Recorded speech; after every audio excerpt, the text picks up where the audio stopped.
Hello, good afternoon students.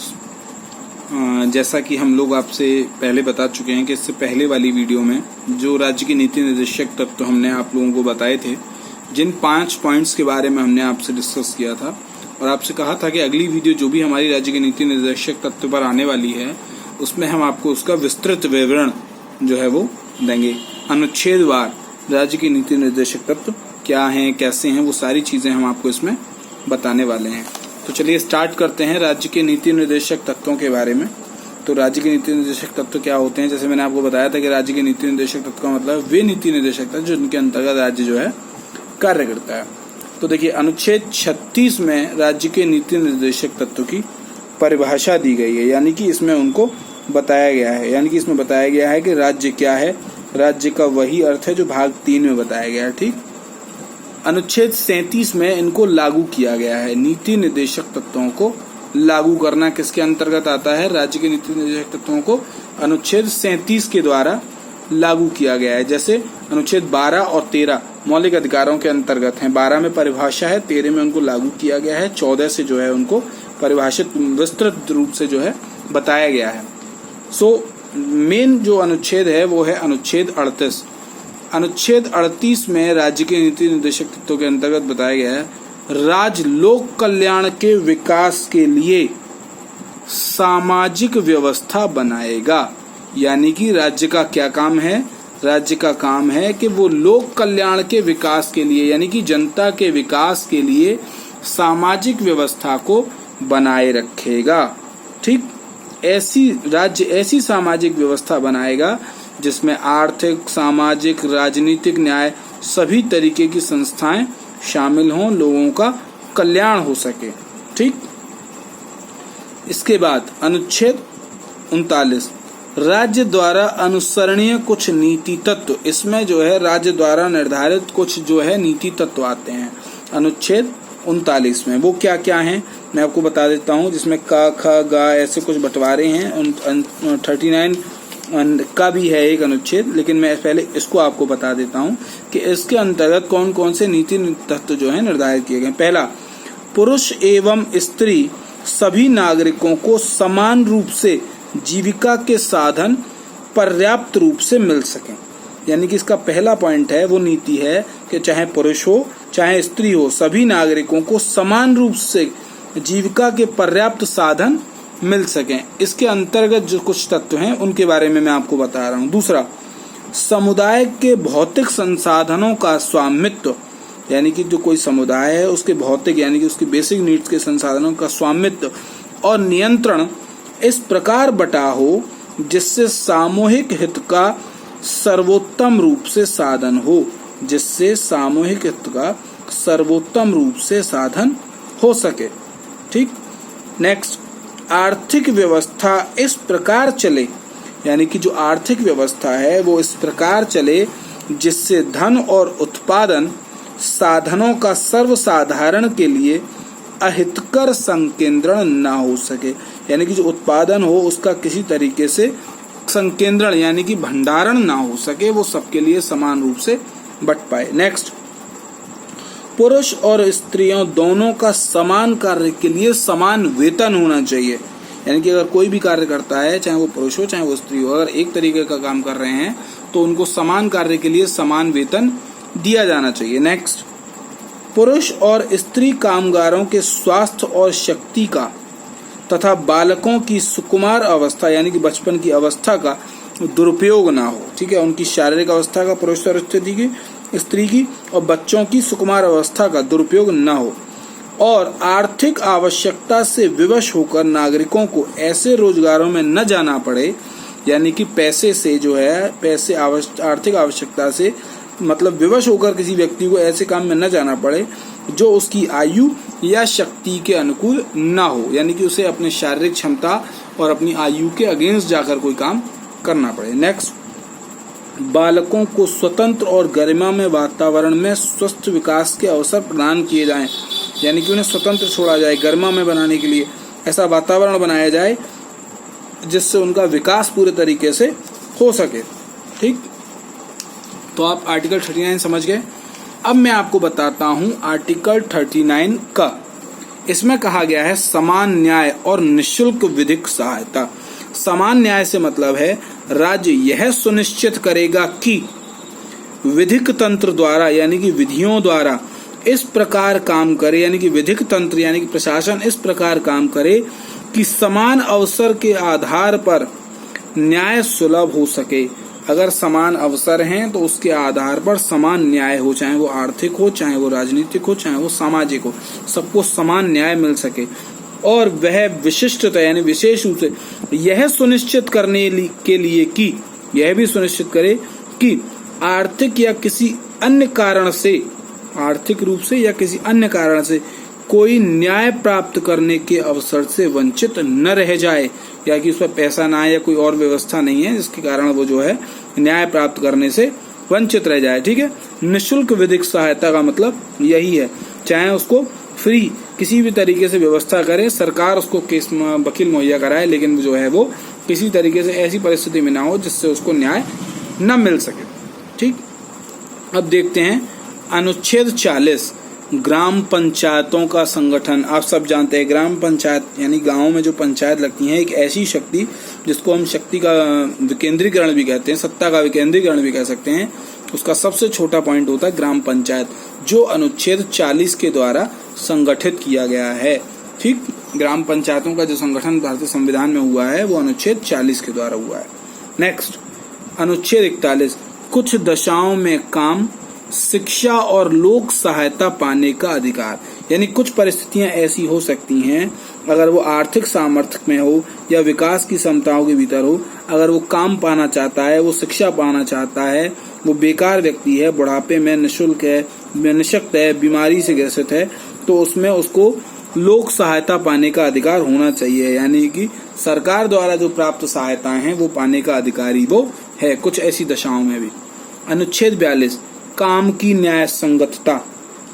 राज्य द्वारा काम को न्याय संगत यानी काम हो तो न्याय संगत और मानवोचित यानी कि मानव के उचित दशाओं तथा प्रसूति सहायता का उपबंध, दशाओं तथा प्रसूति सहायता का उपबंध हो।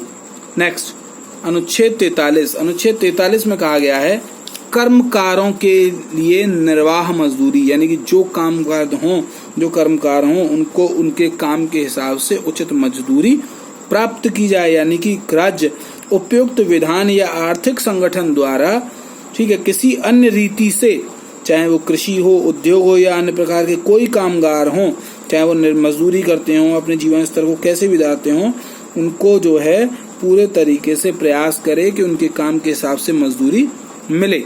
नेक्स्ट, अनुच्छेद 43A का, अनुच्छेद 43 का क्या कहता है देखते हैं।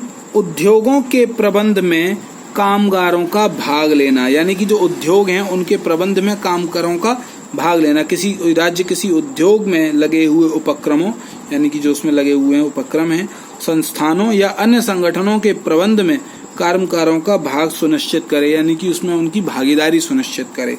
ठीक, ये होना चाहिए। नेक्स्ट, 43 खा, अनुच्छेद 43 खा, सहकारी समितियों की अभिवृद्धि। सरकारी समिति बननी चाहिए, ठीक है, जिनमें स्वायत्तता से कार्य पूरी तरीके से हो सके, लोकतांत्रिक नियंत्रण हो, व्यक्तिक प्रबंधन किया जा सके, ठीक है, ऐच्छिक गठन किया जा सके, ये सारी चीजें। अब अनुच्छेद 44 नागरिकों के लिए एक समान सिविल संहिता। इसका मतलब है राज्य भारत के समस्त नागरिकों या राज्य क्षेत्र के नागरिकों के लिए एक सिविल संहिता बनाए, यानी कि प्रत्येक व्यक्ति के लिए, प्रत्येक समाज के व्यक्ति के लिए एक नियम हो। समान नागरिक संहिता, समान सिविल संहिता इसी को कहते हैं, समान नागरिक संहिता इसी को कहते हैं। इसको कहीं कहीं बहुत से लोग समान नागरिक संहिता भी लिख देते हैं, तो वो अनुच्छेद 44 के अंतर्गत पूछी जाती है। इंपॉर्टेंट पॉइंट है, देख लीजिएगा। ठीक, नेक्स्ट, अनुच्छेद 45। इसमें कहा गया है 6 वर्ष से कम आयु के बच्चों की बाल्यावस्था की देखरेख और शिक्षा के लिए प्रावधान राज्य की जिम्मेदारी है कि 6 वर्ष से कम आयु के जितने भी बच्चे हैं उनकी बाल्यावस्था में उनकी देखरेख, यानी कि स्वास्थ्य संबंधी या अन्य कोई संबंधी, और शिक्षा के प्रावधान की जिम्मेदारी किसकी है? राज्य सरकार की है। ठीक, अनुच्छेद 46। अनुच्छेद 46 में कहा गया है अनुसूचित जातियों, अनुसूचित जनजातियों और अन्य दुर्बल वर्गों के लिए यानी कि ओबीसी, एससी, एसटी या जो भी हैं अन्य दुर्बल वर्ग जो शिक्षा और अर्थ संबंधी, अर्थ से मतलब पैसे से संबंधित, शिक्षा और अर्थ संबंधी हितों की अभिवृद्धि हो, ठीक है, यानी कि उनको शिक्षा में सहूलियत मिल सके, पैसे में सामाजिक अन्याय ना हो उनके साथ, ये सारी चीजें उनके लिए की जाएं। ठीक, यहाँ तक समझ गए होंगे आप लोग। ठीक, अब देखते हैं अगला पॉइंट, अनुच्छेद 47। अनुच्छेद 47 कहता है पोषाहार स्तर, यानी कि भोजन स्तर, खाने पीने की चीजें, ठीक है, और जीवन स्तर को ऊंचा करने, पोषाहार स्तर और जीवन स्तर को ऊंचा करने तथा लोक स्वास्थ्य का सुधार करने का राज्य का कर्तव्य है। कि लोक स्वास्थ्य यानी कि जनता की सेवा, जो वर्तमान परिस्थिति में जनता सरकार जो है कर रही है, लोक स्वास्थ्य का ध्यान रखना उन्हीं की जिम्मेदारी है पूरी तरीके से। अगर समाज में इस तरीके की कोई बीमारी जैसी आज आपकी फैली हुई है, अगर इस तरीके की कोई भी परिस्थिति है, तो सरकार की जिम्मेदारी है कि वो उसमें पूरे तरीके से जनता का ध्यान रखे। पोषाहार स्तर यानी खाने पीने का, जीवन स्तर यानी कि गरीबी रेखा या उस तरीके की किसी तरीके से किसी को कोई समस्या ना हो, ये पूरी जिम्मेदारी किसकी है? राज्य की। राज्य का कर्तव्य है राज्य अपने लोगों के पोषाहार स्तर और जीवन स्तर को ऊंचा करने और लोक स्वास्थ्य के सुधार, ठीक है, को अपने प्राथमिक कर्तव्यों में मानेगा, ऐसा कहा गया है भारतीय संविधान में। और राज्य विशिष्टतः मादक पेयों और स्वास्थ्य के लिए हानिकारक औषधियों के औषधीय प्रयोजनों से भिन्न उपभोग का प्रतिषेध करने का प्रयास करेगा। बंद करेगा कि नहीं करेगा वो एक अलग मैटर, प्रयास जरूर करेगा। नेक्स्ट, अनुच्छेद 48 कृषि और पशुपालन का संगठन। भारतीय संविधान कहता है, अनुच्छेद 48 कहता है कि राज्य जो है कृषि पशुपालन यानी कि राज्य कृषि और पशुपालन को आधुनिक और वैज्ञानिक प्रणालियों से संगठित करने का प्रयास करेगा। यानी कि जितने अच्छे तरीके से कृषि हो सकती है, पशुपालन हो सकता है, कृषि में टेक्नोलॉजी का कितना प्रयोग हो सकता है, वो सारी चीजें उसका प्रयास कौन करेगा? राज्य करेगा। और विशिष्टतः गायों और बछड़ों तथा अन्य दुधारू और वाहक पशुओं की नस्लों के परीक्षण और सुधार के लिए और उनके वध का प्रतिषेध करने के लिए भी कदम उठाएगा। यानी उनके बचाव के लिए और उनके वध के प्रतिषेध के लिए भी राज्य जो है वो कदम उठाएगा। ठीक, नेक्स्ट, अनुच्छेद 48 का कहता है पर्यावरण का संरक्षण। यानी कि भारतीय संविधान का अनुच्छेद 48 का कहता है, राज्य का नीति निर्देशक तत्व कहता है कि राज्य पर्यावरण के देखभाल के लिए नियम कानून बनाएगा, उसको बढ़ाएगा, संवर्धन करेगा और वन तथा वन्य जीवों की रक्षा करेगा। यानी कि वनों का संरक्षण उसके अंतर्गत आता है, वन विभाग के अंतर्गत आता है। और वन जीवों की रक्षा, जीव जंतुओं की रक्षा, इन सब की रक्षा करना किसका दायित्व है? राज्य का दायित्व है। यानी कि ये सारे आप समझ रहे होंगे, ये सारे काम किसके हैं? राज्य के हैं, आपके राज्य के, राज्य सरकार के हैं। अनुच्छेद 49 राष्ट्रीय महत्व के स्मारकों, यानी कि जो राष्ट्र के महत्व के स्मारक हैं, जैसे आपके ताजमहल है और आपका जो है गांधी स्मारक है, ठीक है, राजघाट जिसे हम बोलते हैं, लाल किला है, ठीक है, कुतुब मीनार है, या और भी हमारे देश में बहुत सारे स्मारक हैं। राष्ट्रीय स्मारकों, स्थानों और वस्तुओं का संरक्षण, यानी कि जितनी भी चीज हमारे देश की जो पहचाने हैं, उनकी जो जिस राज्य के अंतर्गत आती है, उनकी सुरक्षा करने का दायित्व किसका है? कर्तव्य किसका है? राज्य का है। वो उनके लिए नीति निर्देशक तत्व बनाएगा। अनुच्छेद 50 कार्यपालिका से न्यायपालिका का पृथक्करण, यानी कार्यपालिका अलग है और न्यायपालिका अलग है। पृथक्करण अनुच्छेद 50 के अंतर्गत, ये इंपॉर्टेंट पॉइंट है, इसको आप जो है देख लीजिएगा, इंपॉर्टेंट पॉइंट है, पूछा जाता है।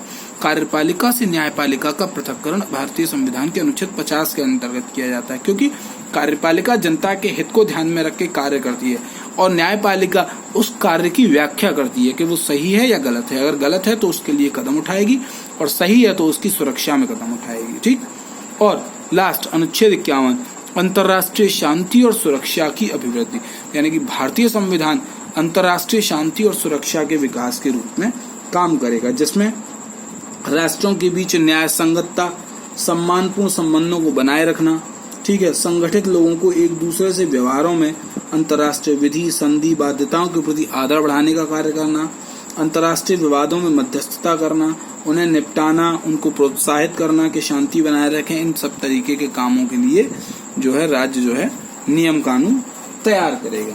ठीक, तो मैं समझता हूँ कि जिस तरीके से मैंने आपको आर्टिकल 36 से 51 तक के ये नीति निर्देशक तत्व बताए हैं, आपको ये सारी चीजें भली भांति और अच्छे से समझ में आ गई होंगी। मैंने इसका विस्तृत वर्णन जो है इनमें आपको कर दिया है कि किस तरीके से भारत के संविधान में राज्य के नीति निर्देशक तत्व यानी कि राज्य के लिए नियम कानून जो बनाए हैं वो किस तरीके से बनाए हैं और जिससे भारत की जो है सारी परिस्थितियां जो हैं, सारे कार्य संचालन जो है सुचारू रूप से किए जा रहे हैं। अब इस वीडियो में मैं आपको जो बताने वाला हूं वो है राज्य की नीति निर्देशक तत्वों का महत्व क्या है।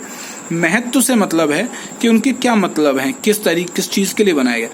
पहला काम है लोक कल्याणकारी राज्य की स्थापना करना। राज्य का काम कि ऐसा राज्य बनाए जो लोक कल्याणकारी हो। शासन का पथ प्रदर्शन करना यानी कि केंद्र सरकार द्वारा या राशन का जो भी काम है उसका पथ प्रदर्शन, उसके लिए रास्ता तैयार करना।